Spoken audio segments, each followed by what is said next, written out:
mention it, there seems to be an awful lot of forehead going on in that camera. Yeah, my webcam seems to finally understand that Zoom works. There we go. Hello, Oh, there it hi. is. I had to find your eyes there, I guess. What are you trying to say? I don't know. That's what I Eyes thought, anyway. invisible, or I don't know what's going on. Welcome to the Northernlion Live Super Show. Minus Josh today, who is moving and does not have internet at his new place. You know, if I know one thing about Josh, that guy fucking loves to move.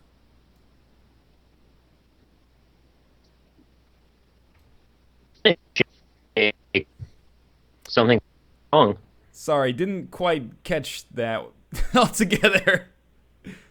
Oh, You became a little bit frame of problems? you became a little bit of Dr. Robotnik for a second there. I just said he's a mover and a shaker, and I think my Steam is now updating shit. Ah, well, you know there is a TF2 thing, right?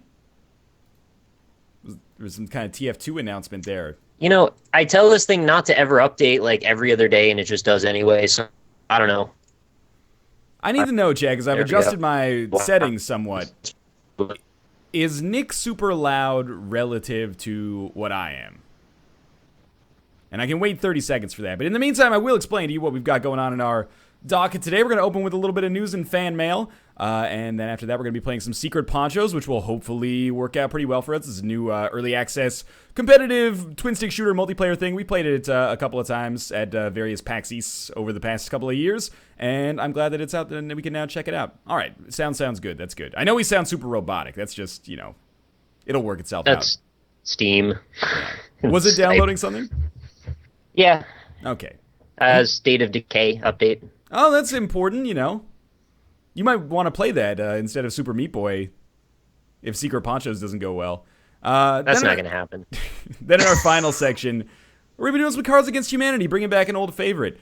But for now, why don't we get started with the traditional news and fan mail and hopefully have a chance to work out any of these internet issues that might be happening. By the way, in the background is a game called Knightmare Tower. I covered it today, in case you're wondering what the background information is going to be here. Also, Twitch didn't update the game name. Even though I clicked the update button, now it should be fine. All right.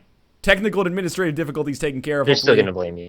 Nick, what's up, man? What's the news? Newsman. I'm just glad that I have the entire other camera to myself now. This other guy that's always been fighting me for it, not even here. It's true, yeah. He doing may his not wash. be here tomorrow either. You know, standard, you know, hey, you've moved into your apartment. We'll be there to put in your internet sometime between 9 and 5 over the next 6 weeks. Oh, we just got a whole bunch more of your shoulder. Look at that. Oh, did it zoom out a little bit? It zoomed out a whole bunch, actually. I don't know. That's exciting. I don't Look know at what's that shoulder. happening here. This is I don't like this because now you can see my jaunty position that I typically stay in when we're doing the news. And now I also feel this pressure to like constantly, you know, like, you gotta give me the news while I flex this. Please zoom in. Zoom in? Nope. All right. Well, enjoy. Let's just flex. Like, why even do the news? We could flex for this entire show. That's Yeah. the same flexing action. You want a ticket to the gun show? Yeah, motherfucker. Well, I got my mustard and ketchup shirt on, by the way. enjoy. You do have your mustard and ketchup shirt on. It's mostly mustard, just a little bit of ketchup. Enjoy the shoulders as it's like a metaphor because we really hold the entire gaming industry on our shoulders with our objective and extremely important coverage. So Like Atlas every damn day, exactly. holding up the world. ATLUS, the publishers of the Persona series. Absolutely. In So any you want some case. news now? Please, some news. I would desire the news, yes. Here's one for you. This is actually kind of a neat thing because it is a free game and everyone can go get it. Magrunner Dark Pulse is right now at this moment free on GOG.com. So if you go make an account there, you can go get the first-person Puzzler Magrunner, and it's actually not a terrible game. So Did you if play you want a it? free game, go get it. I did actually, and I had an okay time with it. It's got that sort of a Portal vibe, which, you know, seems to be a very common trend in games for whatever reason. You're always in some sort of a laboratory trying to figure out puzzles. But it actually takes a pretty cool twist halfway through the game, and then you find out there's some sort of horrifying abomination involved as well. Did you play it as well? I did, but I don't think I ever ended up covering it. But I played it for like probably 2 or 3 hours, and it became one of those games that I always reference when I play puzzle platformers, like first-person puzzlers, I guess. Now, because I'm always like, you know, Mag Runner is pretty much the perfect example of a game that is Portal, but not with portals. It's Portal with magnets, the same way that Yes.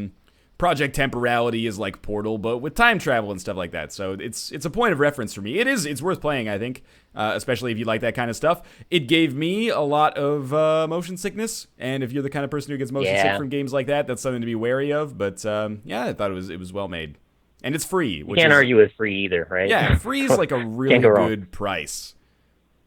If you have regrets, all you lost is your time. Exactly. And that's on GOG, correct?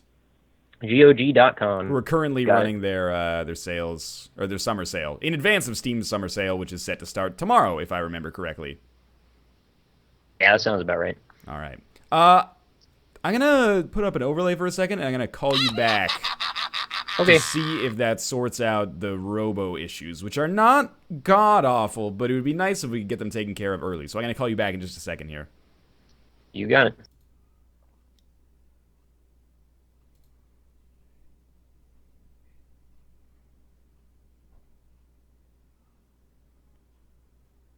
And now we wait. Oh, hello. Oh, hello. Certainly doesn't seem to have made it much better. I'm just going to go ahead and say I didn't catch too much of that part. But, now is the top of your head? Oh, hello? Hello. Hi, okay, I think you're back. Still just got your head. Oh, there you are. Yeah, it zoomed in and zoomed out a little bit. Were we still in shoulder cam here? We're very much still in shoulder cam. All right. You sound okay. Is it possible that Steam's downloading a 10 million megabyte update to Dota 2 right now? No, I sorted that stuff all out. So all that's left is just my bandwidth in general. All right. Well, we'll see. And make my call just like worse looking for video. You know, I don't think there is. I think maybe when Josh is here, it helps shoulder the load of your bandwidth or something. So like, you know, share the load.gif. It's possible if it continues like this, we might do it without video, just because that might help it out. It will definitely help it out, guaranteed. All right, why don't you turn off your camera and we'll see if that makes the audio a little bit better. Live troubleshooting on the Northernlion Live Super Show. Hey, you still got your face up there basically, so it's pretty good. All right. Oh, now can you hear me any better? You sound approximately the same. Okay, it might take a second. Maybe I'll call you back again. Oh, you know what? Now you sound pretty good. All right, it's got to like filter through, I guess. Yeah, that's much clearer. I like that. We got shoulder cam and static cam. Perfect. All right, more news. Mag Runner Dark Pulse is free. You should get it because that's a really great price for a pretty good game. Yeah, that sounds right to me. All right. Other news. There are a couple of stories. We've got Microsoft got caught the other day. They were trying to pay bloggers to write nice things about Internet Explorer. Oh, man, really? So they were like kind of astroturfing Internet Explorer stuff. Like, what do you say about that? Like, it's a review of we all know Internet Explorer sucks. It sucked for like 15 years. Like, who are they convincing at this point? I think people that use Internet Explorer don't read blogs, or people who read blogs don't use Internet Explorer, if that makes sense. Yeah, sure. The only people I know that read Internet Explorer, that use Internet Explorer, still have like Yahoo.com set as their homepage. So to give you an idea of what I feel those demographics are. It's just bizarre that like they would care enough that they still want to push Internet Explorer to such a degree. They just seem to have strange priorities sometimes, and that's like a really fishy thing to get caught doing because it's just that it's not worth it in either direction. Yeah, it's pretty messed up. Microsoft, they had the thing with Machinima and Xbox One last year as well. So, the weird corporate culture, I guess, that kind of thinks that kind of stuff is okay when most people would feel otherwise, I would have to imagine. Yeah. Cool. Or that they can get away with it, which I don't think that they really were going to anyway. Yeah. So that's pretty obvious most of the time in my experience. Yeah, I mean, I don't know. I feel every computer starts with IE. Why would well, not every computer, but every computer with Windows like installed comes with IE. Anyone who's using something that isn't Internet Explorer has tried Internet Explorer and it hasn't fulfilled their needs. So, I don't know. It's difficult to convince people to go back, but maybe that's their master plan for getting, Bing some more market share is if more people use Internet Explorer, then blah, blah, blah. I don't know. I don't know anything about that side of the tech industry, so I'm just bullshitting right now. Man, who needs it? Anyway, this is not a whole lot to say. I just thought that was kind of a bizarre thing that they needed to bother with. Yeah, and it's clearly a slow news day as well. Slow news day hashtag. Here's one that we could have a little bit of a discussion on. There Okay. was an interview with Miyamoto, and he said that he feels uneasy about the idea of VR proliferating into the industry, that it's going to kind of be at odds with Nintendo's general ideology that they want to bring people together, since, kind of by definition, VR involves being in a personal space where you kind of can't be interrupted in any kind of physical reality by others. So, like, what do you think about that? What I think about that is that I don't know. Okay, I admire what Nintendo does with its games. We played a bunch of Mario Kart 8 yesterday. We had people over, and it was a whole lot of fun. Acting like it's this super noble philosophy to like, oh, we bring people together as opposed to that other evil technology like, cell phones, which bring people apart. Everyone at the bus stop is, reading shit they're actually interested in on their cell phone instead of talking about the weather with people they're never going to see again in their whole lives. Like, that kind of rubs me the wrong way and makes it seem more noble than it actually is. And I think there's, totally a market for Nintendo to be fine even if VR becomes a thing, which it isn't yet. And, it's not like the Oculus becoming super popular is going to mean that you can't play multiplayer Mario Kart anymore. But I wonder if that interview was kind of like, a journalist maybe goading him into saying something a little bit more provocative than he otherwise would. Or if, I can relate to Miyamoto just being like, I'm just talking bullshit, and then now it's a big part of this article, and it's part of my, the narrative surrounding my life, blah, blah, blah. Anyway, that's what I think about it. What do you think about it, Nick? Surprisingly enough, when I heard that, I actually kind of hadn't thought about it that way, like that the very idea of VR sort of puts you in this private space. And I agree with you about the whole, it's a little, self-aggrandizing to think that you're literally bringing people together and changing the world for the better because you made Mario Kart or something. But at the same time, I think it's maybe not completely crazy to say that you would be very secluded and reclusive if you're just playing on a VR headset all the time. So I was just imagining, what if all of us were just wearing goggles and just, standing in a room facing a wall? Wouldn't that be a little weird after a while? I guess we kind of do it with our cell phones already. I guess it would be kind of weird, but I don't know. I think this is one of those things where you could go back 10 years to 2004 and have this exact same quote about online gaming and be like, well, we don't want to put online gaming, we don't want to acknowledge that that's going to be a thing because we want to bring people together, not tear them apart. Well, I don't think online gaming has brought people apart. I think it's probably brought people together more than anything else. Yeah. At least for someone, of my age. The reason that I remember know when you and the reason I know sorry, Josh and a lot of the other people that we have on the show is because of online gaming and stuff like that. So I don't know. It strikes me as a really convenient excuse to be like, well, we're just going to keep doing what we're doing, so I think that thing is bad. Gotcha. Yeah, and I kind of agree, actually, because I felt the same way about local gaming for a while and how upsetting it was to me that it wasn't going to be as big of a thing. But then I'm like, well, all my friends don't live near me anymore. So I'm kind of glad that we moved in the other direction. Ideally, we would have both for the instances where we can get together, but it seems like they seem to favor specifically online, to the point where sometimes people bring over their consoles and then all play together over a LAN online. So, yeah, very true. But yeah, it's weird. I kind of hope we're never in a position where we're all standing in the same room, not talking to each other because we're all off in another world. But at the same time, you're probably right. I'm probably being a little over-exaggeratory about it. I think that does lose some of the spirit of things. But I don't know.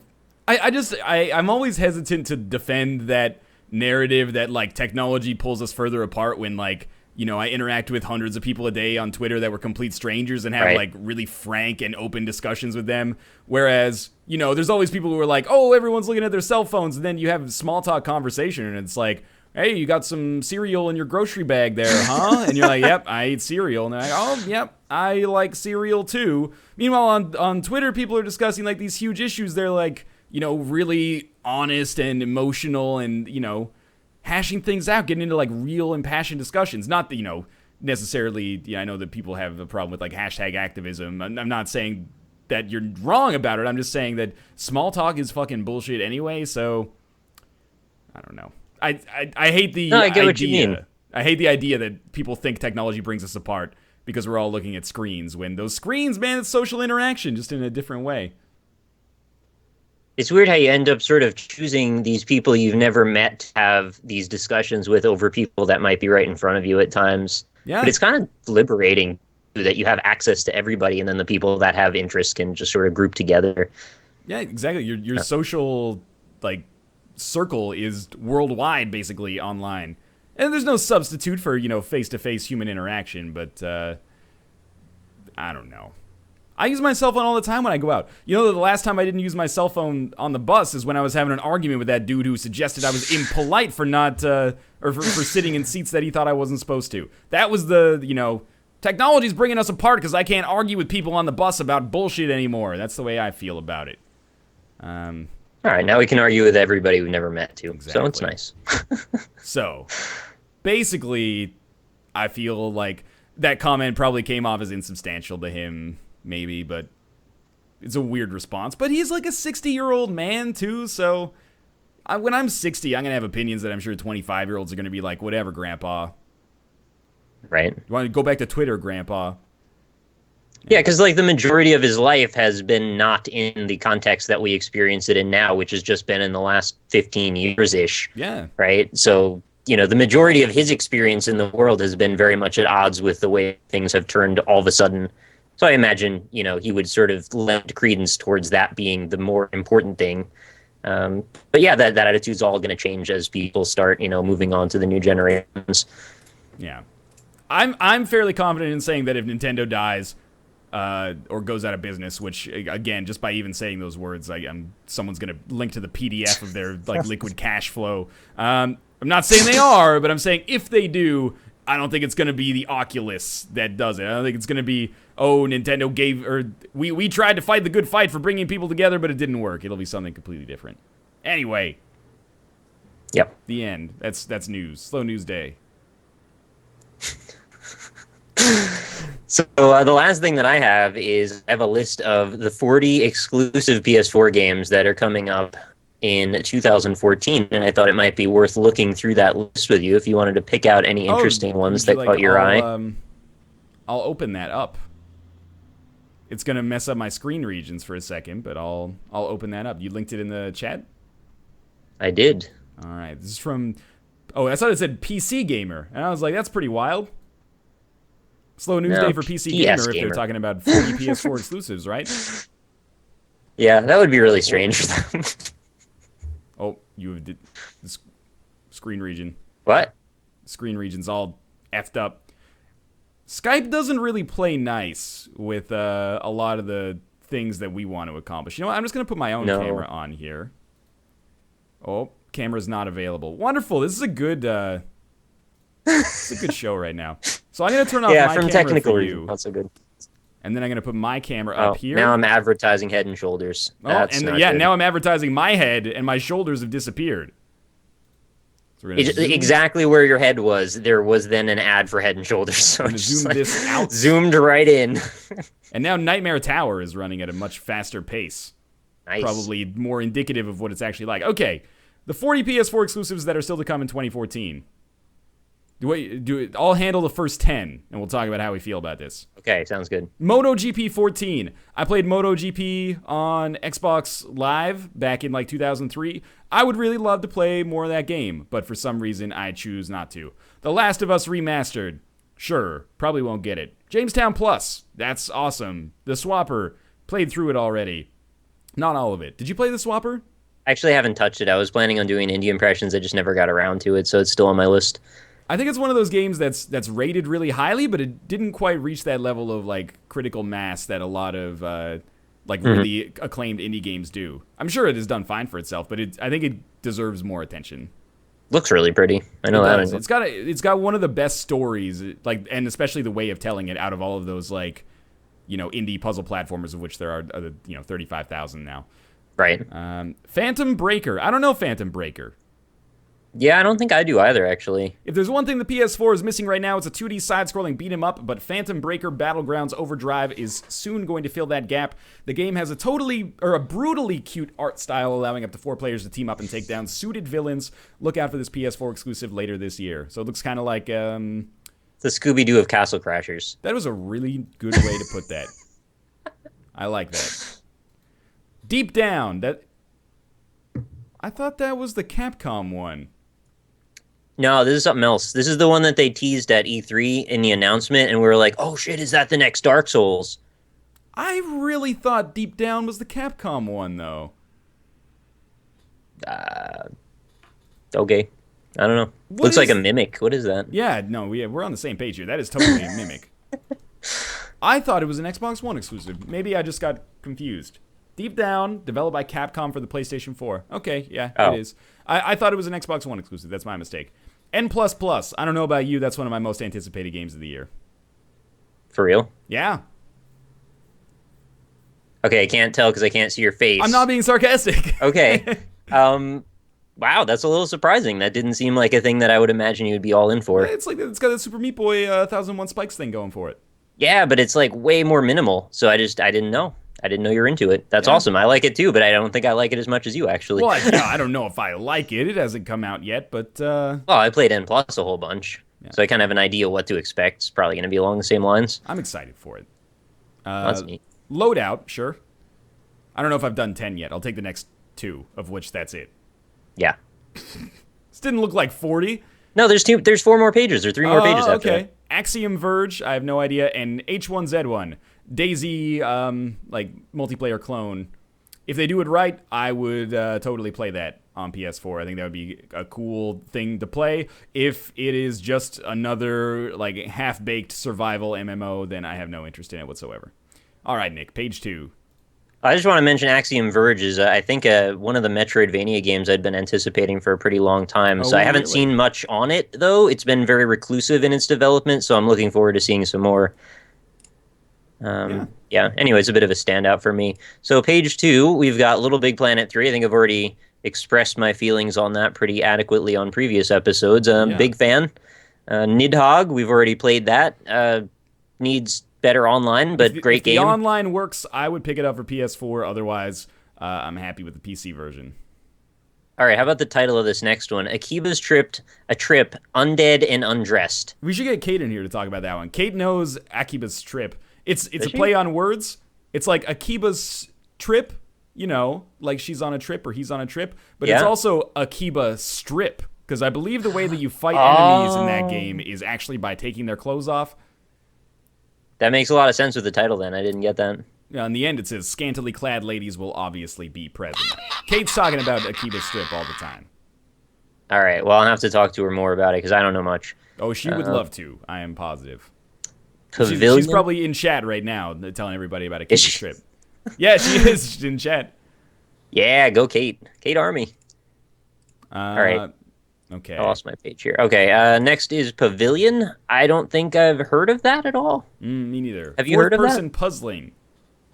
It looks really pretty from that single thumbnail, but that's all I It's kind see. of like a Nick game, and that's okay. Yeah, looks like Transistor a little too, actually, but like I can more see that. rustic and not futuristic at all. Hokum. I've seen like one other picture of this, and I don't know what it's about. Previously created the weird but wonderful Frobisher Says. I don't know if it has anything to do with Frobisher Says, but I know that the art style of that particular game is quite outstanding, and it looks quite pretty. It's flat-looking, cartoony, and I like the look of it. Agreed. Wacky graphical style. Doesn't tell you very much about it. Plays a serpent creature in a relaxed open-world adventure of exploration. All right, so I'm in. That sounds like me then. Counter Spy. Kind of looks like a Cold War-themed Mark of the Ninja. Oh, yeah. The problem sometimes is that I think with like side-scrolling stealth, it either turns out awesome or kind of really shitty. But I guess maybe I'm just projecting kind of like Batman Begins from the N64 onto the screenshot that I'm seeing right here, which is definitely one of the worst games I've ever played in my entire life. But Mark of the Ninja is awesome. Yeah, you should put the Batman thing away, and let's give this one an open mind. I mean, 'Cause it don't has know. been like 17 years. I'm Yeah, still let it finding it go. hard. It's not Batman Begins. Sorry, it was Batman Beyond. My mistake. Could have been Batman Forever, too. That was pretty awful, too. Yeah, there was a lot Those of bad Batman SNES. Bad Man. A couple good Batman games. The NES game is good. The Plus Sunsoft Arkham one? games. You like the old Sunsoft Batman. I think the one that's kind of like Castlevania, but with Batman. That was fucking hard, man. It was I a don't know. difficult game, yeah. But until the Arkham games came out and made Batman not permanently shitty on video game form, that was your go-to.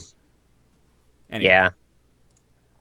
Next is Apotheon. I think we saw this at PAX, if I remember, and I thought we were kind of underwhelmed by it. I didn't actually. I've never played it, but I've seen it there like 5 times. Yeah, I don't really have much of an opinion because I don't remember what I thought exactly, so I should probably like play it again before I say anything specific. It looks Uh, beautiful. yeah, the screenshot looks nice The art anyway. style is really cool. Very Hellenic. Yeah, Race the Sun. I think we both have a little bit of experience in that one. Very pretty game, very simple to get into, and rather addictive. You know, I probably won't pick it up again, Hmm. but I bet that would look awesome on a TV. Yeah, it's very stark, right? There's not a lot in the way of a UI, so it's mostly just like you're looking at a moving picture. I bet that Uh, would look really cool on a big TV. That would be immersive. Anyway, and by moving picture, I mean like artwork, not like yeah. the Never Rush mind. album, moving Yeah. pictures. Blastum Bunnies. That's the first I've heard this title. Be Yeah. arriving on 3DS. I don't know anything about that. The aim is to protect your burrow from a horde of evil bunnies using a variety of rabbit-related weaponry such as the carrot rifle or a watermelon pip machine gun. Okay. I'm going to go ahead and say that Probably not for us. doesn't look amazing yet, but I'm willing to, give it some Plants vs. Zombies Garden Warfare levels of Okay. of caution. Prove me wrong. That's fair. And lastly, Hotline Miami 2, which, well, we all have opinions on, I'm sure. Who's going to be like, yeah, screw that game? Yeah, I liked Hotline Miami, but fuck Hotline Miami too, right? I don't really get that argument happening too much. All right, I'm So, excited for that. Got safe 2 bet. more pages left. I hope you're enjoying this riveting list of things. Oh, you're going to like the Spelunky. next page. Never heard of it. You know, I think if you own it on PSN, you'll be able to get the PS4 version for free. I kind of in a little bit of a lull period with Spelunky, but maybe. I'm not. I'm having a resurgence right now Yeah, with I Froze noticed Monkey. that. Yeah. You Infamous. say that like you're disappointed. Well, I'm not disappointed. It's just, different timing. Yeah. Infamous First Light is the DLC for Infamous Second Son, right? Yeah, that is correct. All right. Standalone. Oh, it's so it's like a Blood Dragon type thing, or It's like that, but it actually is directly tied to the game, so it's standalone, but also you should probably play it like an extension of the game. that's kind of cool. What do you think you'll pick it up? Are you enjoying Infamous Second Son enough to? I'm having mixed thoughts about that, because the character that this is all about, I'm not a massive fan of, and they kind of described her whole story already pretty well in the first game, so I don't know if I really want to spend $15 more on it. Also depends how long it is, so I think I'm going to wait for a review before I pick it up. Makes sense. The Talos Principle. When they showed the trailer for this at E3, I thought it was The Witness for like.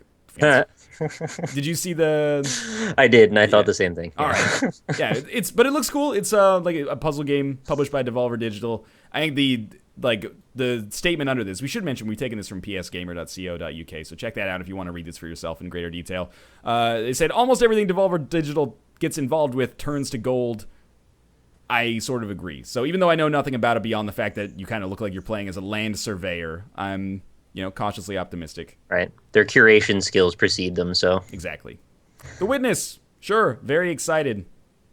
I would like to play that. Yeah, I hope that it comes out this year, but at the same time, I've waited this long. I can wait a little bit longer. I want it on PC, though. But okay, I have a PS4 now, so I can't be too upset. Yeah, I mean, you can be. People are. Always. Drive Club. You race, you drive. It's a game where you drive cars. I'm into that. I bought EA UFC yesterday, so I can't shit talk anybody's interest. Right. Gabagoo fast. Helldivers is the new game from the team that originally made Magicka. Uh-oh. So I'm excited about that. That's going to be good. I didn't even play very much of the original Magicka. They're also the guys who made the Showdown effect. And this looks like a 4-player co-op 4-player co-op twin-stick shooter, basically, that's like squad-based. It looks, interface-wise, a lot like kind of like a sci-fi grittier version of Magicka. I think that's going to be pretty interesting. I hope it's That good. actually sounds really fun. Also, why have we not played Magicka on the stream? I would think that would be a thing we would be into.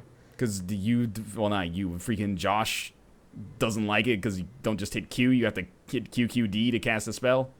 Even in like the actual game, like the not online one? He likes that one, but I played with him like one summer, and all he does is the same spell over and over, just like, like a steam bomb or something like that. All right, well. Yeah. We should play Magicka 2 on the stream for sure when that comes out, but Okay, sounds good. Aru's Awakening. I have no idea, but the art style looks kind of cool. Yeah, I just requested a code for that, Oh so I'll wow, probably be playing it in the next few days. is it out? I think it's coming up real soon. Onigiri. It's like a butt there. That's cool. This free-to-play MMO was a bit of a mystery when I first started the list, supposedly. Let's be honest, I'm not going to play this. Yeah, me either. It's free to play though. Anything that puts more stuff on Sony's free to play library is kind of cool. I think, even though I haven't played War Thunder and probably will definitely not play PlanetSide 2 either. But it's cool that it's coming. All right, Nick.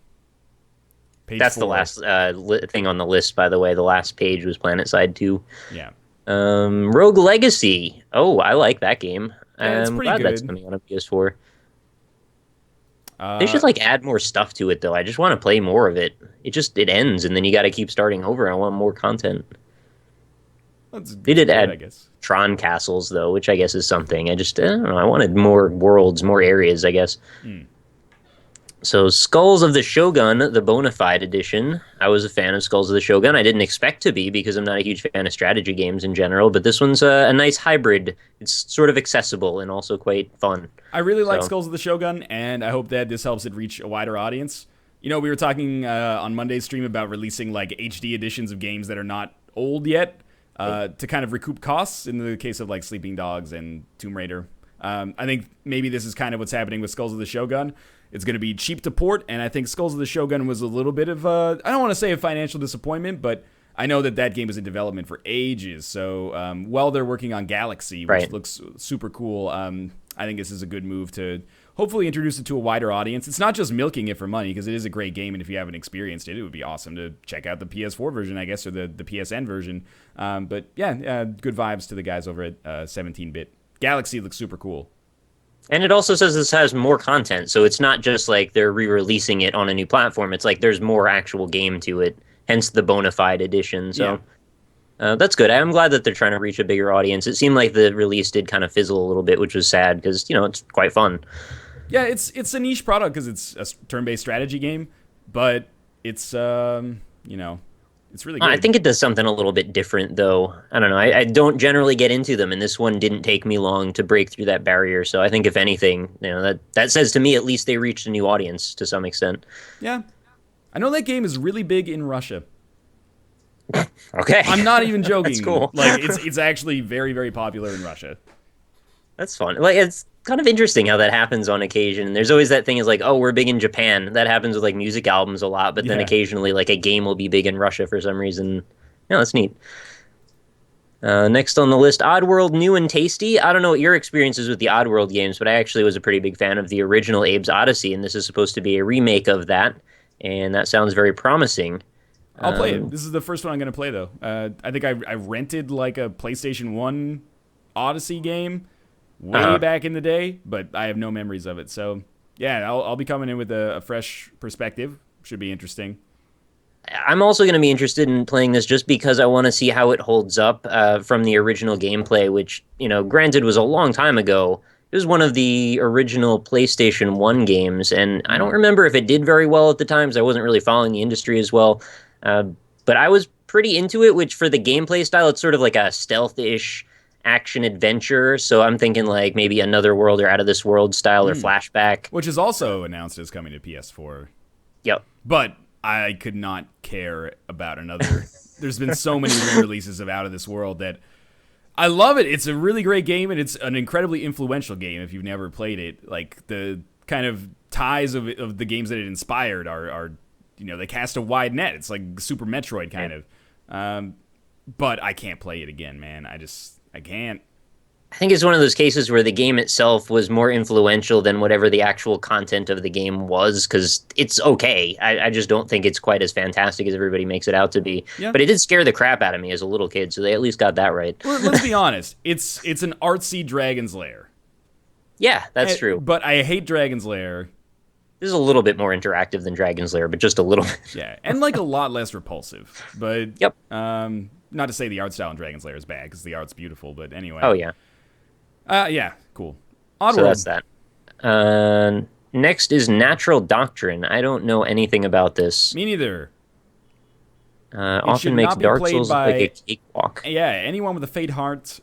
Natural doctrine often makes Dark Souls look like a cakewalk. It is that difficult. So it's like That Dark Souls sounds meets really Dark Souls. frustrating. A role playing with strategy game at its heart, and it's that hard, sounds like it's just frustrating. But I Yeah. don't know anything about it. Hey, Secret Ponchos. Yeah, we're gonna play We're that gonna play in that. 20 minutes. So Hopefully. neat. Yeah, hopefully. Okay, I shouldn't get I have no everybody's reason to believe expectations that it going. won't work, but it does happen sometimes with games that we Pretty play. frequently, actually. Mm. Next on the list, Chasm. That's a game that I'm really hyped for, actually. That's probably in my top 5 games that I most want to play. Looks beautiful, and every time I see it, it plays better. Right. I was, pretty okay with it the first time I played it, and then when I played it again, like in January, I was like, oh, this is actually coming together to be something that's like really, really interesting. Right. So yeah, I'm excited for that too.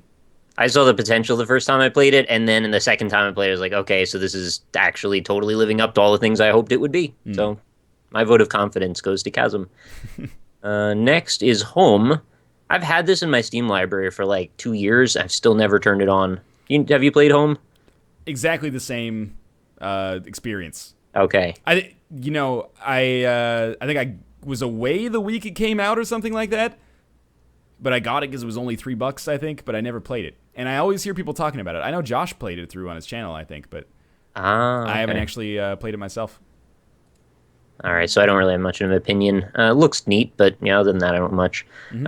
Mousecraft. I actually played this, and I thought it was kind of clever. I'm sort of going blank on exactly what you do, and I think you arrange blocks like tetraminos and try and arrange a group of lemmings like mice to go reach cheese. And it's got just a whole bunch of different puzzle premises, and it's a pretty straightforward puzzle game, but looks okay. I'm gonna be a total dick. This is gonna make me You tried sound that like one a at all? dick, but I'm gonna own it. Okay? I could have just easily Okay. shut up. I didn't play Mousecraft, and the reason I didn't play it is really petty. It's because it has craft in the name. It wasn't like a philosophical thing where I was like, I'm gonna take a stand and down with the craft. Yeah. It was more like I saw the name and I was like, you know what? I'm done with craft for now. This does not. It's like putting dungeon in the title of your game. It's just like I it know what doesn't you tell mean. me anything. It's a nonsense word. You know what So- does that to me is when it says episode 1 after something. I saw somebody wrote an article about this the other day that that just completely turns me off because it's like you're saying, here's a thing that's not going to be finished. You're going to feel unsatisfied and there's going to be more content and you're not sure if you're getting a full product. So yeah I kind of hear you on certain naming conventions just turning you off completely. Mousecraft may indeed be a great game, but it has an uphill battle for me to actually play it because of the craft part of it. Right. No You disrespect. should really man. hate Dungeon Craft then Alpaca Patrols. Did you play Scapegoat too?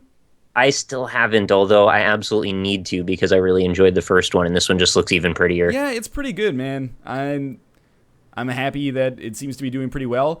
The Goat Simulator guys are doing a bunch of stuff with the Escape Goat guy because their games Right. came out and they both Goats. have goats in them, and now they're doing like charity bundles and stuff together, which I think is super cool.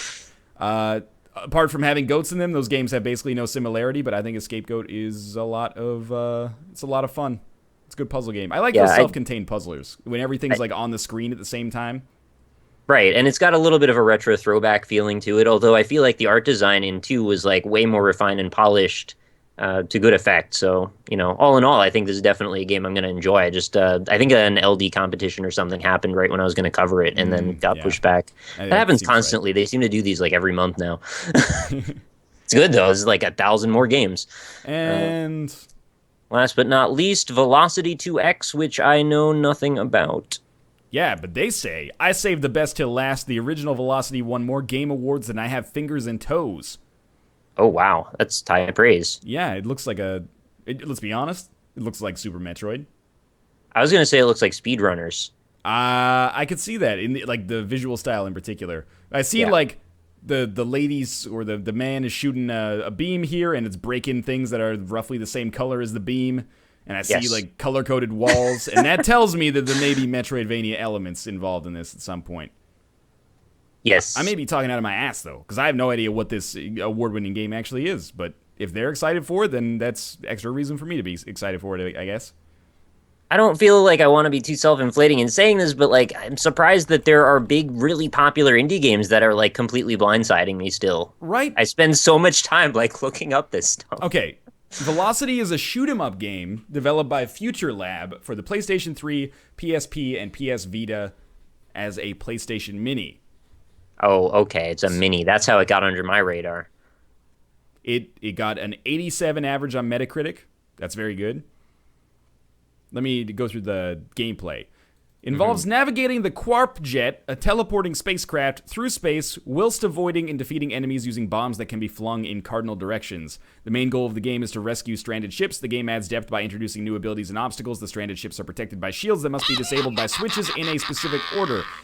So it doesn't actually sound really like a Metroidvania. Yeah, it My doesn't. mistake. My heart just sunk as you read all of that, unfortunately.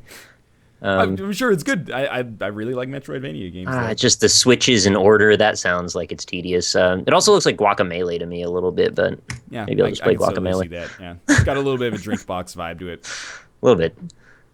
Well, that's the end of the list, though. There you go. There's 25 minutes of 40 upcoming 2014 supposedly exclusive. Are they exclusives? Yeah, yes, it does Or say exclusives? exclusives. At are least still timed to come. exclusives for the PS4. Speaking of We PS4 games, I bought EA UFC. Uh-huh. I think it's kind of not very good at all. Oh, that's exactly what you said a couple days ago before you had it. Yep. Remember, I was like, I have a sneaking suspicion this game might be kind of bad, and then I bought it anyway because I do that, and Because I do that. and I played it, and I made Fred Durst. One thing I really like is it Obviously. does the MLB 14 the show thing where you can like give them a nickname, and there's Dollar Bill. So every time I go into a fight, it's like the Body Snatcher versus Dollar Bill, and I'm like, okay, that's awesome. Which is just an appropriate nickname as well. And I made him a boxer, right? So he's throwing heavy punches, and then I was getting my ass kicked every single fight as a boxer. I was punching people in the face like 100 times, and they were sometimes getting knocked down, but very, very rarely getting knocked out. So I started switching to submissions, and now I can't lose. I win every fight. Oh, Here's man. what I do. I open the fight. I won like the last 4 fights in the reality TV show part where you get a UFC contract, and then like won all of my first like 5 or 6 UFC fights by first round submission. I run out, I grab him by the legs, and just like pick him up and throw him on the ground. And then I put him in an arm bar, and I just close the submission because the AI can't wrap its little feeble mind around how to escape submissions. Which I don't blame them because the controls in that game are really, really cumbersome. But so I run every match. You'd think that like the trainers for the AI would be like, this dude only throws arm bars. He runs out, he grabs you, he does an arm bar. But no, every time I come out, grab him, throw him on the ground. Sometimes it takes a couple of tries to get the arm bar to work, but always first round submission. So I really feel that submissions are awesome in that game, and that's the only way to play it because actually like fist fighting people while standing up is just not effective because you can't knock people out as easily as you can submit them. Even with like I had like maxed out punching stats and then like 20 points out of 100 in submissions. So I don't know. Jeez. I kind of feel like that game is not so good. It certainly is not like MLB 14 the show in that even if you're not a fan of the UFC, you can derive a lot of value out of it. I, played a ton of MLB 14 the show, could not tell you jack shit about baseball. Know nothing about UFC and have kind of been finding my interest in EA UFC stagnating because I can't just throw fat-ass haymakers and knock people's skulls off.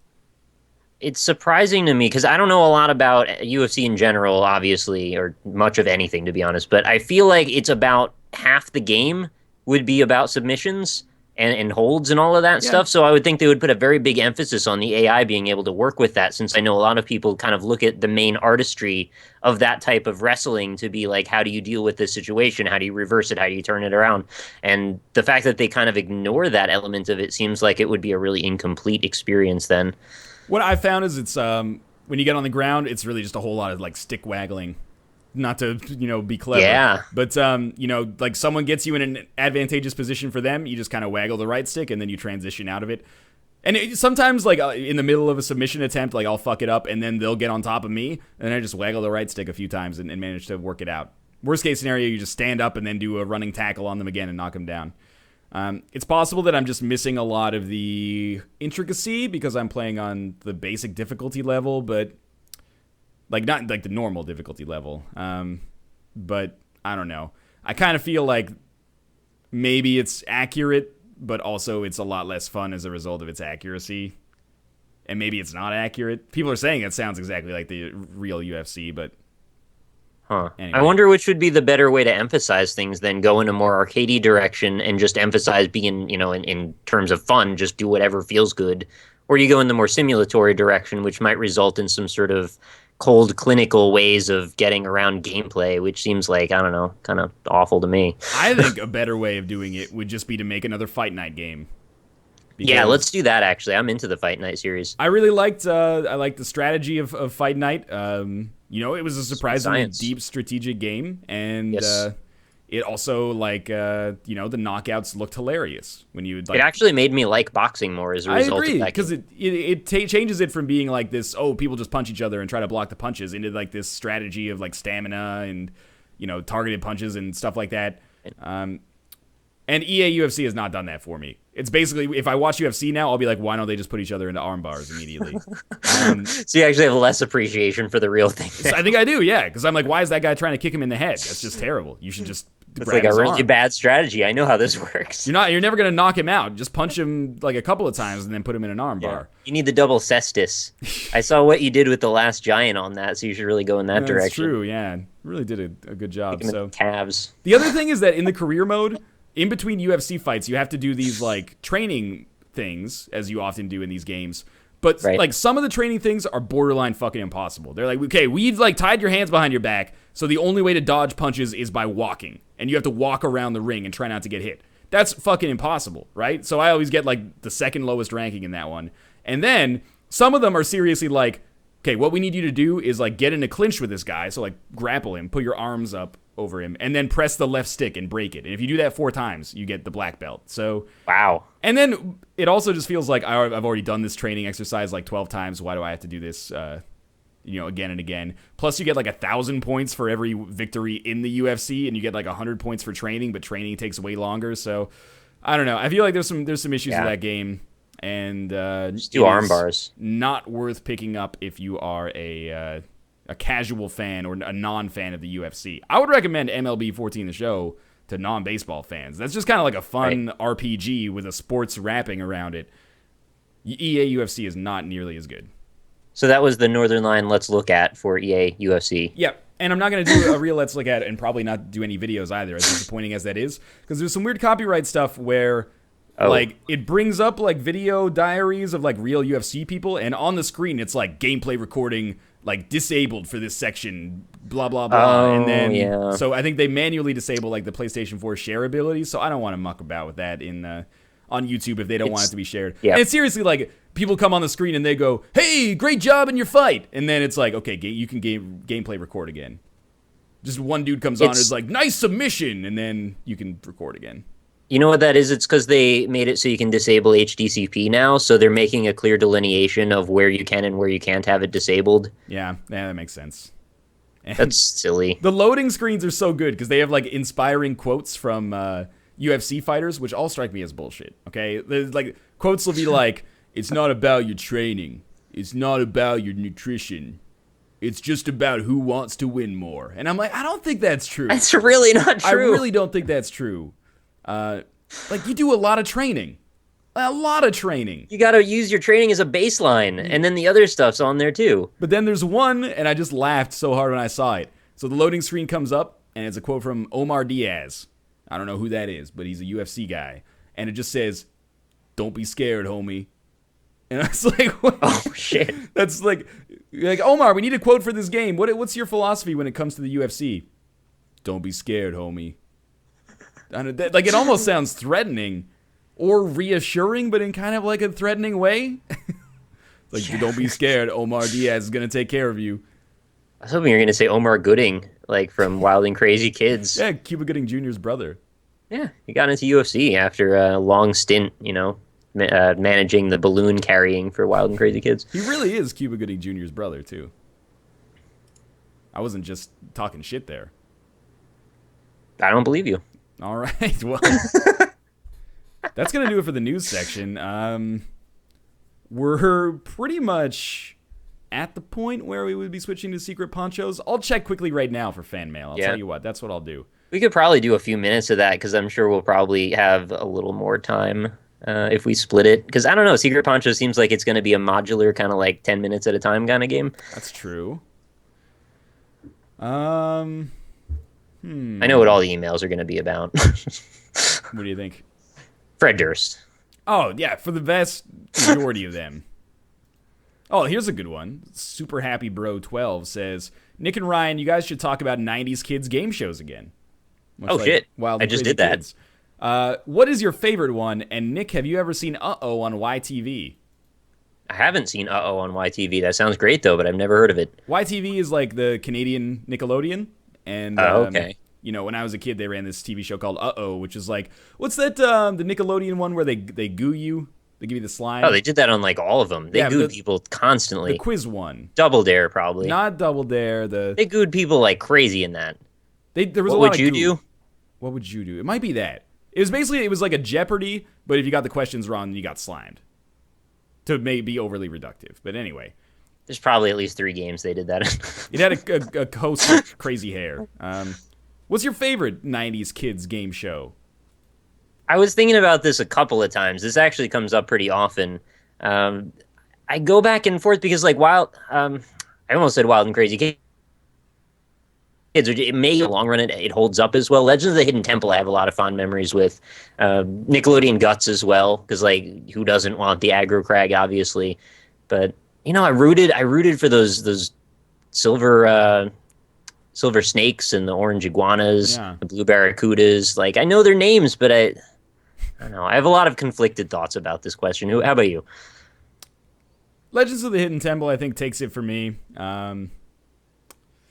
We didn't get as good of a degree, as good of a coverage of kids' game shows. I also really like Video and Arcade Top 10, which is another Canadian video game-themed arcade show, which was just the dumbest shit of all time. And I've gone on, multiple rants about this, but as a kid, you don't realize that, hey, like, putting you on TV and then your prize is like a KFC Big Crunch combo is a really shit deal. Like, Gotcha. The parents are like, drive me 3 hours to the YTV studios so I can play Ken Griffey Jr. baseball, and then they'll say that the winner is whoever gets the most triples. It's like NLSS criteria for victory, That's right? fantastic. But whoever gets the most stolen bases in the 3rd inning is going to be our winner today. And then you win a KFC Big Crunch combo. And you're like, and you win the game. But if you were good enough at the game, you probably owned it anyway because you had to buy it to practice because you don't want to look like a fucking dunce live on TV, right? There could be tens of thousands of people watching that. So, yeah, you'd like put your hand in a big garbage can and then root around and grab a ball, and they'd be like, "You got a KFC Big Crunch combo and an Indiglo watch." And you're like, "Man, this is like basically child labor. It's like a really like posh form of child labor. Like, if you're gonna have to be a child laborer, you want to be the one who's playing video games on TV for the entertainment of strangers. But still, that's like a $4 value back then." The Indigo watch probably a little bit more expensive, but you're a kid. You're not going out in the dark that often, at least not when time is super sensitive, right? Anyway. They might have missions to go on. I don't know. Kids had a really strange standard for what was a prize back then. I think it was more to do with like the social element than the actual item itself. It was more that it was like a trophy, basically. Oh, you know that kid got, like the kid who won Video and Arcade Top 10 was the first kid in his class to get a hand job. No doubt. Absolutely, no doubt. He's coming back, he's like 7th grade, and he's like, "Do you see me on TV, Becky?" And she's like, "Oh, yes, let me, I saw this in the movies once on VHS." Anyway, like, he other probably thing... still talks about it. I think you're totally right about that. Like, kids' value of prizes is fucked up. In kindergarten, I won a reading contest. It wasn't amazing. It was based on your ages, so I was competing with other kindergartners, which is not very difficult competition when it comes to literacy. Sure. Anyway... so then all the winners from all the age groups went to this event, and they would draw their names one by one, and there was a table of prizes, so whoever got drawn first got first pick of prizes. And I was drawn first, and I went down there, and everyone was like, "Dude, get the fucking Walkman." Like, there's a Walkman down there. They got one Walkman. And I was like, okay. So I went down. This is when Walkmans were still, like, pretty big deal, especially if you're 4 or you're, like, 5, which I was. I walked down there by myself, and I was looking around, and I didn't see the fucking Walkman, right? I was like, where's the Walkman? I don't see it. And I got, like, panicked because I was taking too long. They're like, come on, Ryan, go pick something. So then I picked up a freaking, like, life-sized Where's Waldo book. This is a big old Where's Waldo book, which defeats the purpose because it's way easier to find Waldo when it's in huge print. Like, this book was taller than I am. Well, unless the print's the same size and it's just massive. No, it wasn't. Shit. They really blew that opportunity. The fucking worst prize of all time. And then when I got back, I got the shame. Everyone was like, why didn't you pick up the Walkman? And I was like, I didn't see it. That's like, a lose-lose. Anyway. Yeah, they're not going to believe that it wasn't there either. They're going to know it's there. And well, yeah, because I'm pretty sure the next person who got called was just like, I got the Walkman. Jeez. Fucking Michael. That's a rough break. Man. God damn it. Yeah, the base is loaded up against you since kindergarten, man. It's all been downhill. You got to get that Walkman. Yeah. And then I couldn't listen to Sharon, Lois, and Bram Skinnamarink Dinky Dink on my way to school. That must have been really hard for you. Yeah, it was difficult. Oh, look at this. There's a penis in my chat. Look at that. Can you please demonstrate an armbar on camera? That's the worst part, is that I don't even know what an armbar looks like. I just know how to do it in the game. And like after the second time you tighten it, it just becomes like a mess of limbs and flesh. If it was really glitchy and the arms clipped through each other, that could be entertaining again. That's the other thing. Not glitchy, but the frame rate tanks sometimes. That's bad. For something that's digitally downloaded. And there's only 2 dudes on screen. And they know exactly what it's going to be in the frame every single time. It's not like you're all of a sudden standing in front of a cityscape. Yeah, or like I'm going to be shooting fireworks out of my hands that all have to be individually modeled. If there is that move, I want it, though. You got to play Infamous for that. You give people the rock bottom off a skyscraper. It's pretty badass. I've seen that, actually. I like that. Any more fan mail? There's some. Here's one about movies. From Josh Hirschman. He says, you guys talk about good and bad movies. However, I don't remember either you or Nick mentioning which movies disappointed you guys the most, so here's my question. Which movies have you guys been really excited for, but upon seeing them in the theater, realized they've been complete garbage? What could have been done to make the movie better? Thank you for countless hours of entertainment. Do you have an answer, Nick? Spider-Man, everything past the first one. Oh, you didn't like Spider-Man 2? Okay, maybe I like... Wait, what happened in the second one? That's the one with Alfred Molina as Dr. Octopus. Okay, actually, I like that one. It was just 3 then. Yeah. I would actually have the exact same answer. Spider-Man 2, I loved. I thought it was super good. And then I went to see Spider-Man 3 with a bunch of my friends, and there was like one scene, and it wasn't one of the ones that people talk about, where, it's the emo Spider-Man, or where he does that like fashion montage thing. Is a scene where like Spider-Man swings in. It's like 40 minutes in or something like that. And then this woman just like puts her hands on her head, and she's an extra.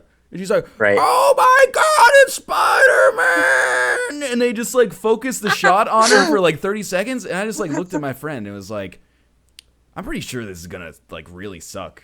And it really sucked a lot. It was very disappointing. Yeah. And my other answer is exactly the same format, and that's X-Men 3, because I thought X-Men 2 was really fucking good. And then there were points in X-Men 3 where I was like, why did you do this?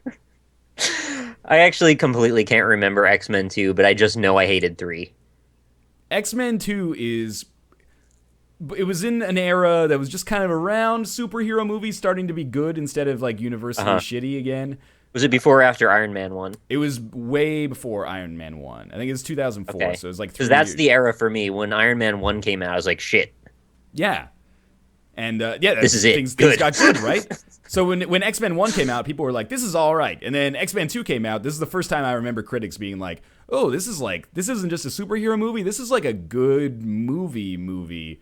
Right. And then they lost Bryan Singer, who I feel weird saying positive things about now that it's come out that he's had like this Hollywood like sex ring with young children or something. What? But anyway, yeah, man. Holy fuck, man, I didn't hear that.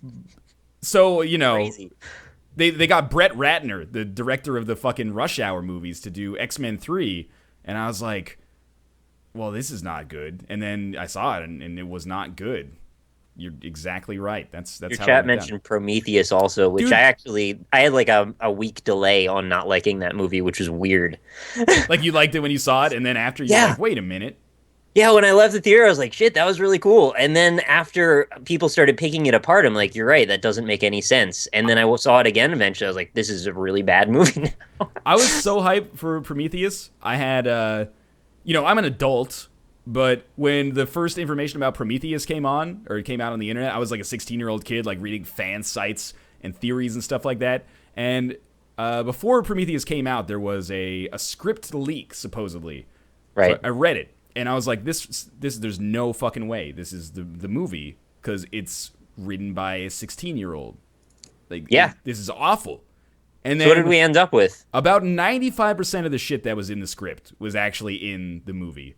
The Right. only things that I can remember that weren't in it were lines where the woman, the main character, Numi Rapis, is basically like, I hope we find life here because I can't create life in my belly, because she's infertile, right?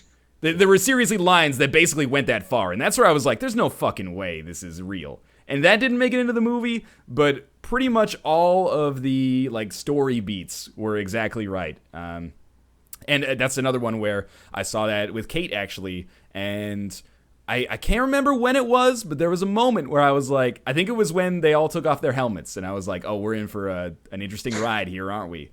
These fucking scientists are like, yeah, sure, it's probably good. You know, for me, it was when the guy from Mercenaries decided that as a map maker, he was completely lost.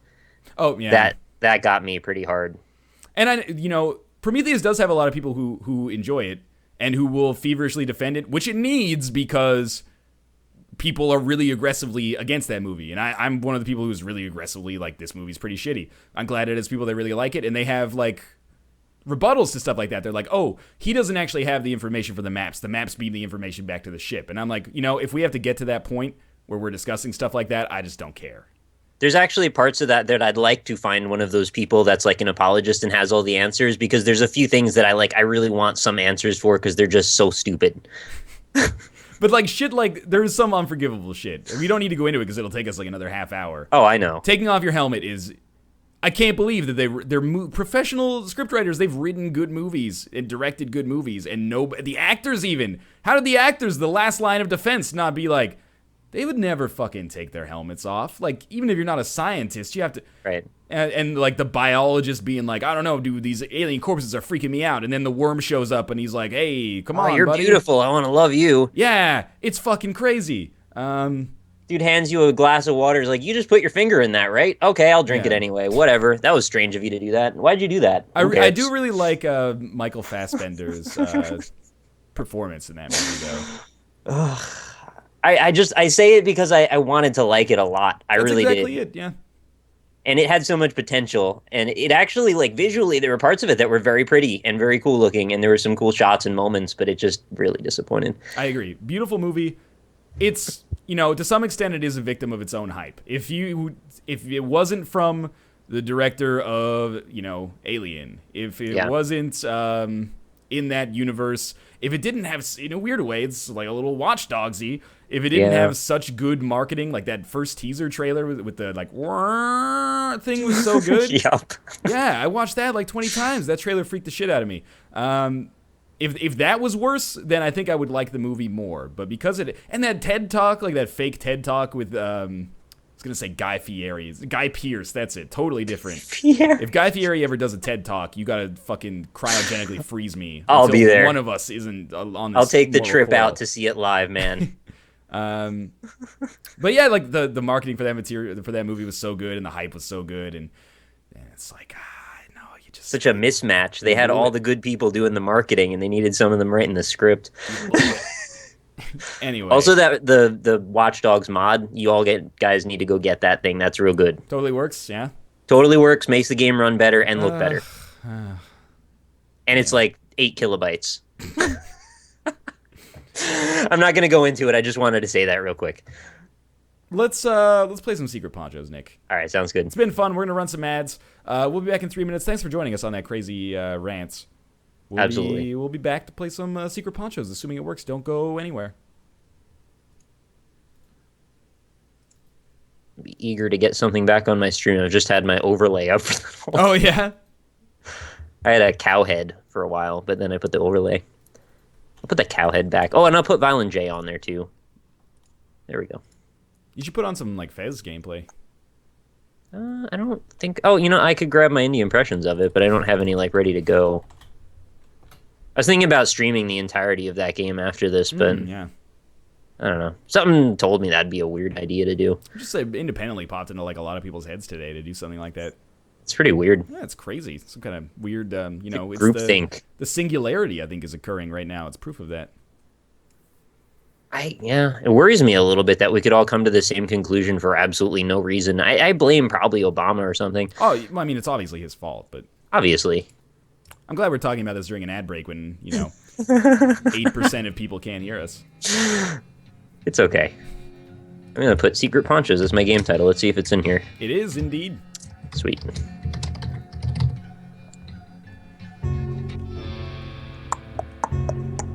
Create your outlaw. Oh, I didn't create an outlaw yet, Nick. I did. I really like Kid Red. That's what I picked too. Okay, I will not take Kid Red. Oh, do you know what? It's too late. It's fine. I'm gonna put a lot of points into damage. And one. I really want to play Fez on stream now. God damn it. It's a quick game. I could probably knock it out in an hour or so. Enter a name for your outlaw. Limp Biscuit Lover 69. Alright, I'm gonna put on the overlay while we get set up here. Yeah, sounds good. How do I get you? Like, find friends, I'm assuming. Oh, I should probably be online then. Also, a bunch of people in your chat mentioned that apparently my mic is far louder than yours is. In your chat or in my chat? No, in your chat. I had noticed it a couple of times, but I didn't want to interrupt because we were in the middle of talking about stuff. Let me know if that's true, chat. Not true, you know what I mean. True chat. Are you online and playing Secret Ponchos? I should be. Alrighty. Just toggled all that stuff on a second ago. Did you get an invite? No, yes. Audio is fine. Yes, nah, true. I don't know if this stuff is in reference. Both sound fine. Nick's mic is a little loud. I can change that. But the best way to change it for me is to make myself louder, so just be careful. It's going to be like 10%. Hello! Hello. Alright, I'm going to grab some water and Check. be back in a second. My controller doesn't do anything. Oh, really? Mine does. I can't get past the access news area. Try using a not A button. It sounds weird. I'm using all the buttons.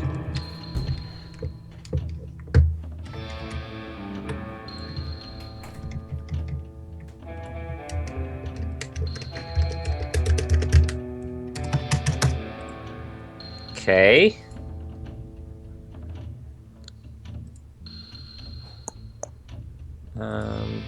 Gonna be good for me if I can't get into the actual game. Trying A on the keyboard. I'm trying escape. Trying spacebar, enter. Some strong water. Yeah, sounds like it. Don't get too much of a buzz now. I can't get past the screen. Can you use keyboard and mouse? No, there's no buttons that I'm hitting all the buttons. I'll reboot the game, I guess. I wonder if it's because I invited you or something. I got past that screen last time. Just this time it wasn't seeing my controller or something. Should be back now. Okay, I'll invite you. NL, can you turn Josh's mic down? He's too loud.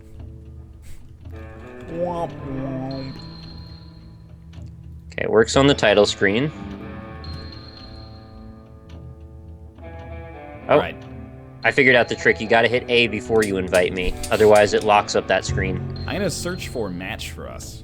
Okay. Oh, we're in a gang together. Oh, you know what? Yeah. I hope there's an options menu that allows us to not have in-game VoIP. Oh, shit. There is no options menu in this game. We always forget about that. There might not be in-game voice. But there might be. I bet there is. We'll see. You're on the other Yeah, team. I didn't do that. It just decided. It's Limp Bizkit Lover and Leroy Jenkins against Broccoli Smile and Waiting. The cast of the film. Gotta give him the bat wing. I thought the mode, like if I move my camera, I thought the mode was domain, and then the map vote was on registered, and it was like something early accessy. Or it's like the domain just doesn't exist yet. Oh, we got somebody. Yeah, we're playing. We're gonna be against each other though. Andy Von Dioni. The game's still loud. Oh, I can turn it down just a little bit. So what people are gonna be interested to know is what the heck's up with Secret Ponchos. Secret Ponchos is a early access twin stick competitive shooter. So you can kind of imagine it like how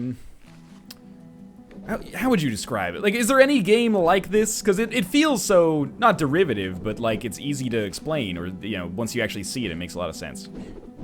You know, nothing is actually coming to mind, which is a little disturbing, because that's pretty rare for me that I can't think of much to compare it to. How do you reload? X, okay. So basically what I'm doing is right analog stick is my aim here. You're just trying to kill the enemy. Right analog stick is aim, X is reload. I'm gonna move my health bar and stuff. Oh no! There is a special ability, as you are probably seeing there, that I just got hit with. I don't know what actually causes that to go, though. Which dudes am I even shooting at, red or blue? You should shoot at dudes that have red health bars. Oh, okay. Sorry, blue guy. Okay. So, like, this guy... It's like showdown effect, the top-down. How about that? Yeah, like an isometric showdown effect is actually a really good way to describe it. So everybody has, like, you know, their own weapon, and also a special power. And there are kind of, like, I don't want to call them MOBA-y... This guy's still alive? Are you fucking kidding me? There's like MOBA-y like special abilities and stuff like that. But I don't know how to use those yet. Let me try like right bumper. Right bumper causes me to change my stance, which might actually be valuable. Nick, this dude on your team is crazy. He's so good. Is he beating ass? Okay, cool. Yeah. Okay, so B that. is a dodge roll, which is very important. Hey. Ah, you got me. Put your groove on. Yeah, B is a dodge roll, and I've forgotten what the special is. Maybe there's like a... Nope. Don't hit start. Don't hit start. Maybe Y. Y changes to your secondary weapon, in case that's something that appeals to you. Oh, okay. I got like some kind of Molotov cocktail. Dynamite. I think it's dynamite. That's what it is. There. Oh. Get away from me. This is the same map I think we played at PAX, isn't it? Nick, get your teammate away from me. I hate this guy. Why would I do that? I want him to help. He's too good. Oh, no, never mind. Leroy Jenkins. It's my problem. Leroy Jenkins beat his bitch ass into submission. Limp Bizkit. So I'm surprised they just decided to keep it on 2-on-2. I feel like this would get really out of control with a lot of people. At PAX East this year, I played it with like 8 or 10 people. And it was good. It was fun. I'm really surprised that it's taken this long for it to come out on Steam Early Access, because it's oh my god. It looked like last year when we saw it, it looked pretty close to being done. And well, it was just kind of missing content, right? Like there weren't a lot of maps or skins or anything like that. Yeah, I guess so. But it seems like the conventions and the core gameplay seems like it's pretty done and polished. Oh, I gotcha. Looks pretty nice. Art style's good. Is that the end of the game? Yes. That was very fast. Oh, we'll be 8 players eventually, says chat. Okay. All right. You just circling around your player right now? I don't know what's going on. Yeah, I think so. Now I'm doing animations. Oh, it's over. Team 1 wins. We won, Nick. Wow. Why do you guys have good accuracy and I have the worst accuracy of all time? I don't know. I hit people when I shoot at them. Oh, so we get points now, and we're going to probably level up. Into a bounty. I don't know how that actually works. Oh, do I have to reinvite you to my party every time? That is kind of silly. Oh, never mind. There you are. Hello. Just as a load in. Let's see what we have for game modes here. So there's 2 of me. We can only play 2v2, unfortunately. Do you see that there's 2 of me? No. On my side, I've got myself on both teams. I do not see that, thankfully. Oh, that's interesting. We'll see what happens. Well, we'll just try searching for a match then. It looks like there's only 1 mode in the game. It does look like we're on the same team this time. What game is this? The Secret of Ponchos. Secrets of Raekwon. How limp is your biscuit? Poncho Town. How smash is your mouth? How smashed is your mouth? Did you ever do that Ball Star parody? What's that? You know. The one. Triple X one? Yeah. I never finished it. I was like one line away from being done, and then it was just also in such poor taste I didn't really want to put it up. Yeah, one line, if you know what I mean. One line of illicit narcotics. Basically. All right, Nick, let's do this. You and I, team up together. We have the advantage because we can talk to one another. So we're blue this time? You shoot red people always, I think. Oh, got it. Okay, here we go. I'm going to try my dynamite first. Oh, they had a great minds think alike. Yeah, alright, he whipped me. That's yeah, that good. whip's pretty nasty. This guy's using cover like it's actually a thing. Oh, they're coming for me. I'm coming in, Nick. Get him from behind. Oh, no. Oh. Finish off the, I'm going to try. Desperado man. Oh! He killed his teammate, I think. I didn't know that was possible. That's something we should watch out for. Oh, okay. Left trigger is crouch. So you can crouch behind the, like, tombs. Oh, yeah, I got it. These are enormous graves. This is like Grave of the Last Giant or something like that. Well, everything's bigger in the West. Yeah, once upon a time in the West, a madman also lost his damn mind in the West. Ooh, Loveless? Yeah, kidnapped a dime, nothing less. As if her physical attractiveness is relevant as to whether or not we should save her. Come on, Will Smith, you're better than that. Oh, God. Don't whip me. Don't whip me. I'm coming, Nick. Don't whip me, bro. Oh, I blew him up. Well, he blew himself up, I guess. Oh, yeah, gotcha. I'm not sure if there's, like, any way to bandage yourself. When he says he's going to put his behind to the test, yeah, there's a couple ways you could take that. There's a couple ways Loveless took it, I'll tell you that much. Like, right in the giant mechanical spider? Yeah, exactly. Spider butt, man. It's a half-decent item. Nice. I gotta get gunned down. Oh! Dynamite stunned me. Oh, I'm gonna get... Oh, he got me! That's alright. Blow up my corpse so we can't do anything illegal with it.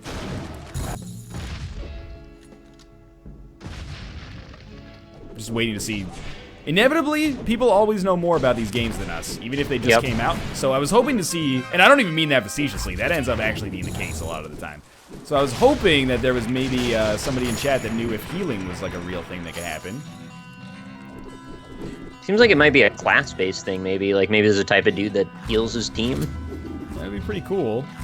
I want to be that dude once there's more people on the teams. Throw dynamite like crazy here. Wow, you find where the bad guys are to be found. If you could make them lay down, that would be so great. we can test their behinds. Yeah, I want to put them to the test. Oh, so just how far we can take their behinds. He also, apart from saying put their behinds to the test, he also says gonna test your chest, Loveless. I think he might be some kind of like old-timey doctor. Proctor. Yeah, exactly. Yeah. Proctor the doctor. Any draw in the West best be with a pen and a pad. Oh, and he's an artist, too. He's writing, I was thinking prescriptions, but I get you. Oh, okay. Well, maybe he's an artist in the way that he tests your behind. So, we probably lost again, right? I think we won that one, but that is not me. Again for me, not for you. That's them. Team 2 wins? Really? Oh, that one guy went 8-1. Okay, that would explain it. 8's pretty good. We need to not have that guy ever play with us again. I thought I did all right, but it turns out kill bonus minus 50. Wow, I lost bounty. I lost bounty as well. Apparently it's not the quicker pick you upper anymore. Yeah, that did not go particularly well. Have you seen the Shrek for Dead mod? No, I haven't. I'm guessing that means Left 4 Dead. Yeah, but I think there might be a Shrek twist on it. Maybe the tank is Shrek, charges you. That would be pretty great, actually. And, you know, the smoker can be like Donkey or something. Apparently he's going to be a vlogger now, which kind of terrifies me because they're going to probably go after all of our videos. Alpaca Patrol raises a good point. They have 5 deaths between them. How did that one guy go 8-1? Oh, yeah. That doesn't seem right. Tank is turning he killed his Shrek. team Right. member. That makes sense. Those friendly fire kills shouldn't count as real kills, in my opinion. I agree. Should I be hitting search? Yeah, well, are you in the game yet? You're not. I'm at the lobby, but you did not automatically join this time. What? I was there. I saw your name. You're not. I don't see your name. I searched for a map. No, stop doing that. I can't. Quit. That's weird. On my side, I had something totally different than what you saw. We totally forgot to thank subscribers. Oh, yeah. So, I would like to say thank you to the Fife Nation who just subscribed, Garnar, Enraged Squirrel, ATQ, I Love Futa. I'm just going to let that one hang there. You know what that is? Yeah, you will. Up, down, to the side. Welcome to the Lion Pride. Thanks for the subscriptions. And I want to say thank you to Zane546 for the support and welcome to the Rock Quarry. Thank you very much. So I took your invite. Didn't work. You do not appear to be here. I clicked on it and just put me by myself. Actually, I was with you before I took the invite. Do you want to search for ourselves at the same time? Like, just search for match. If you want. Sure. You ready? Yeah. 3, 2, 1, go. Come on, Nick. Let me know if you see Limp Bizkit Lover 69. Hey! Yep. We did it. It is possible that, like, there could be 3 people playing this right now. I hope we don't play that other guy again. No, we will. Let me know how the audio is now, chat, by the way, because I've changed it somewhat. My chat keeps quoting you saying, I love Fuda. Well, Gang 2 doesn't exist. I guess we're, all of us. I will say, for early access, it works. Yep. Mostly. I think it's pretty fun, too, but it needs a little bit more, variety, I'd say. More than 2v2 would be nice. Well, I'll just be happy with the fact that we could get in a match together and play without 2 hours of troubleshooting. Yeah, I mean, it worked pretty smoothly to start with, just now. Oh, no, I wasn't being sarcastic. This is just separate, but yeah, it's nice when a game just runs generally. Yeah, man, like Robot Roller Derby Disco Dodgeball. Yep. Just does Corner the market. Oh, hey. We got somebody.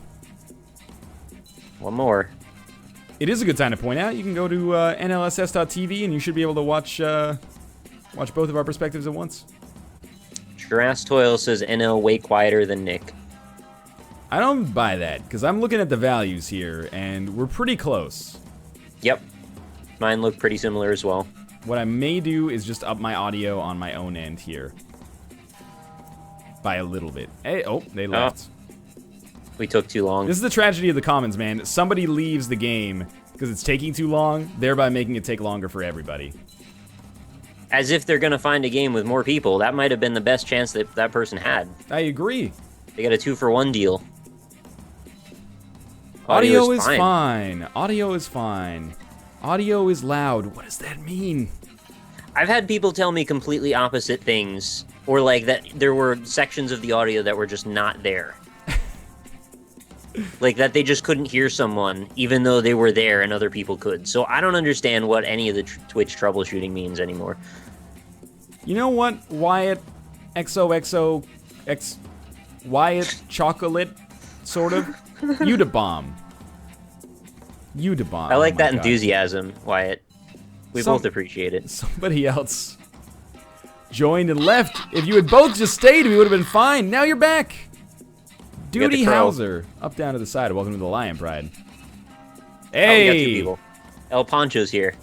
That guy has a name that's themed for this game, and that scares the shit out of me. Mm-hmm. He's probably been playing this non-stop for the last 2 days. This is the username that I use on everything. Limp Bizkit Lover 69. So, you know that that's just universal. Oh, it looks like death on the other side. Yeah, I'm scared. Use your dynamite. Will do. Here we go. Oh, it's a draw, Josh's mic is too quiet. That's very true. Turn up, Josh. All right, here comes Dynamite City. I really like the gunplay, like the way he whips the guns around when you aim at stuff. Oh, run. All right. Oh, wounded me. This guy's got a shotgun. These guys are good. Shit. These guys are good. It's that El Poncho, isn't it? Oh, I think it's El Poncho and his other secret poncho. Oh, shit. Oh, that's... I think we're going to lose. So I want to present a novel strategy, Nick. Oh, hello, microphone volume. Why don't we farm the shit out of each other? Okay. Yeah, blow me up with dynamite. They're probably not even gonna let us. They're so good, they're not gonna let us kill each other. There we go. Limp Bizkit Lover has gunned down Limp Bizkit Lover. I'm gonna raise my own mic ever so slightly. Hello, hello. That's pretty good. I can't believe it only does 50% damage to take a direct dynamite. Yeah, I know, right? All right, let's do this shit. 101 dynamations. I gotta watch out for this whip, dude. These guys love the whip. Oh no, he whipped me into my own dynamite. Oh. Wait, isn't that what we want? Yeah, but I think he might get the kill, which is bullshit. Oh, we're getting our asses handed to us. Nah. Game's easy. I killed Jon Snow. You got a kill. And I kill the other guy too. Oh, no, I'm not. Oh, he's almost dead. Yeah, he's got one shot left on him. I could have finished him, but he whipped me or something. Oh, no. He gunned down his teammate, so they might get, like, a kill for that. I'm too loud? Your audio has literally been perfect the whole stream. Way to give in. All right. How are we supposed to know? Why didn't you guys... I had, like, half the people saying audio's fine, and then half the people saying audio's intolerable. There's no winning in this situation. That's like a really dumb way to troll us if that's what you're doing. Northernlion is too loud. And if you could be more constructive with the feedback, as opposed to just typing, oh my god, in chat, that would help me out a great deal as well. We literally can't tell if it's good or bad. Alright, no, you're great now. It's fine now. The audio is fine now. See? The heck have you people need to make up your minds? No, it isn't. Oh, whatever. You can adjust your own, you know, play with your own knobs. I don't care. Yeah, play with your own knobs. I really wish we could have it so every audio source was its own separate audio source uploaded so everybody could just mix their own damn audio. That would be pretty sweet. Kate, you're becoming one of them. She just keeps saying, oh my god, I don't know. That's not constructive. Alright, you want to search again, Nick? Sure. Alright. Let's go. Raise your oh my gods. Someone is in danger of losing their mod sword. Oh. Nick, I'm not in the game. We may not have gotten in the same game. Alright, I'm quitting. I quit. Yeah. Alright, search for match. 3, 2, 1, go. As a Limp Bizkit Lover 69. That's me, or somebody with very good taste. The lady from Watch Dogs. Which one? Oh wait, there's only 2 ladies in Watch Dogs. There's the lady. They're hard to animate though. That's the thing. There's the lady who gets kidnapped, and then there's the other lady with the French-Canadian accent. Which one of them was the one that talks to you in the very first cutscene, or the first phone call? I don't remember. You gotta come to the party, and then That's he's like, the "Yeah, one no, who it's gets cool." Kidnapped. Okay. And he's like, "But I gotta talk to the other guy who's got this guy I'm holding hostage, so hang on." Yeah. Alright, so we didn't get in the same game together. You're in a game. I quit. Alright, yeah, let's search for game.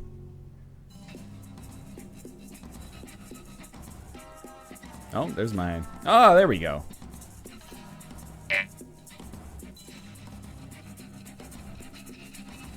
You scum spoilers.